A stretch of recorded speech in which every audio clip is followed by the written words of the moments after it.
পৃথিবীর মানুষ, স্ত্রীর উপরে 5টা জিম্মেদারি পালন করো। 1, যে মানের খাচ্ছ সে মানের খেতে দিও। 2, যে মানের কাপড় পরছো সে মানের পরতে দিও। 3, অলাতু কাব্যে, স্ত্রীকে কটু কথা বলো না। স্ত্রীকে কটু কথা বলতে হয় না, স্ত্রীকে গালি দিতে হয় না, নিন্দা করতে হয় না।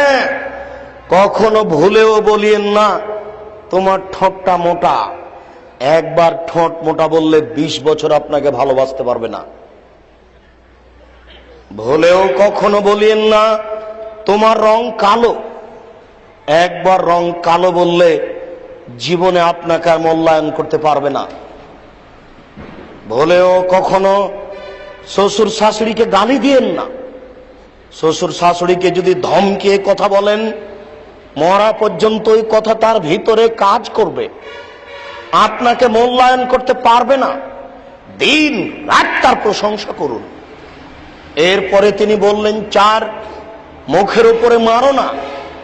5 নম্বরে তিনি বললেন আল্লাহ তাতরো খাইল্লা ফিল বাইতে, তোমার বাড়ি ছাড়া তাকে কোথাও যেতে দিও না, কোথাও থাকতে দিও না। ও হাটে বাজারের জিনিস নয়।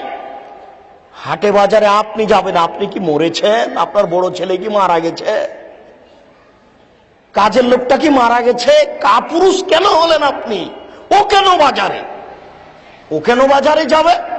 ওকে কেন দেখে জিনিস কিনতে হবে? ধর্মকে পাগল পেয়েছেন?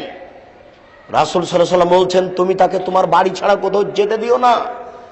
চাচির বাড়ি যেতে পাবে না, খালার বাড়ি যেতে পাবে না, ফুফুর বাড়ি যেতে পাবে না, নানির বাড়ি যেতে পাবে না, মায়ের বাড়ি যেতে পাবে না। মায়ের বাড়ি গেলে 3 দিন থাকবে। 3 দিনের বেশি থাকলে খাওয়া খরচ দিতে হবে আপনাকে। মাস মাস বাপের বাড়িতে থাকবে। কোথায় এই সুযোগ পেলেন আপনি? কে বলে দিল আপনাকে এই কথা? জরুরি প্রয়োজনে কোথাও যেতে পারে, জরুরি প্রয়োজনে নিরুপায় হয়ে বাজারও যেতে পারে, নিরুপায় হয়ে জমিতে ঘাস উঠাতেও যেতে পারে। কিন্তু আপনি কি মারা গেছেন, সে কেন যাবে? যে মুখে তিনি বললেন কটু কথা বলো না, ওই মুখেই তিনি বলেছেন আল্লে কাসা কালা বাবে, তোমার লাঠিটা তোমার দরজায় ঝুলিয়ে রাখো। তোমার ছেলে মেয়ে তোমার স্ত্রী দেখে ভাববে বাপরে বাপ, 19-20 চললে লাঠি হবে। যেই মুখে তিনি বললেন কটু কথা বলো না, ওই মুখেই তিনি বললেন লাঠি ঝুলিয়ে রাখো।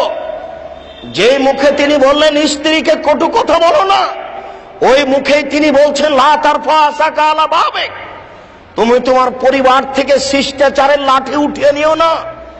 যখনই আদর ফেল করবে তখনই লাঠি, যখনই আদর আব্বু আম্মু কাজ করবে না, যখনই ও সোনা পাখি সোনা ময়না কাজ করবে না, তখনই লাঠি।